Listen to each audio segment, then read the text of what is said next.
Hello, my name is Jacqui Gage and I'm speaking to you today from Partners Training for Transformation in Ireland. I've learned 3 languages in my life. I learned English very early on. That was the first language I learned. Later I learned Flemish, and then in my 20s I learned Hungarian. And I learned those languages with varying degrees of fluency and the ease with which I was able to speak them. David Cantor speaks about 3 languages which we all speak. And these are the languages of meaning, the language of feeling, and the language of power or action. So each of us has a different mix of fluencies in these languages, and we each have a preferred way of talking about the same thing. Some of us talk and hear most fluently in a language of the head. We tend to express ourselves and hear others in terms of ideas or meanings or concepts.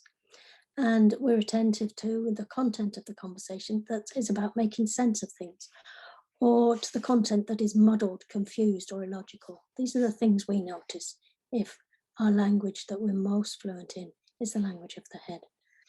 In the language of the heart, we express ourselves and hear others primarily in terms of feelings and emotion.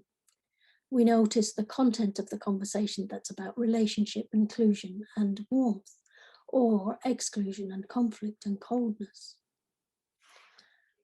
And then some of us talk and listen most easily in the language of the hands. We express ourselves and hear others in terms of action or power and intention. We notice we're attentive to the content of the conversation that's about action, about using power, about getting things done, or to inaction or overthinking or powerlessness. When we listen to them, we can hear that they're speaking from different places. They're speaking in different languages. Because of this, there's a danger they won't connect with each other. So just as I speak English, Flemish, Hungarian with varying degrees of fluency and ease, we all hear and understand these 3 languages of meaning, feeling, and action with different degrees of fluency and ease.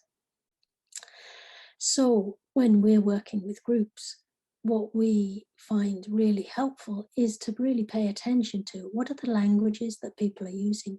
And that starts with noticing what are the languages that I'm using and how can I build up my fluency in speaking and listening in the languages that aren't my preferred language. So you can also look out for the preferences in the group that you're working with, the participants in the group, and look for ways, look for creating opportunities to encourage them to speak and listen in the languages they might be less fluent in. You can check out the DEPAL guide for more information about these 3 languages, and you'll find references there if you want to go deeper. So good luck, and I hope this is helpful for you in your work with groups.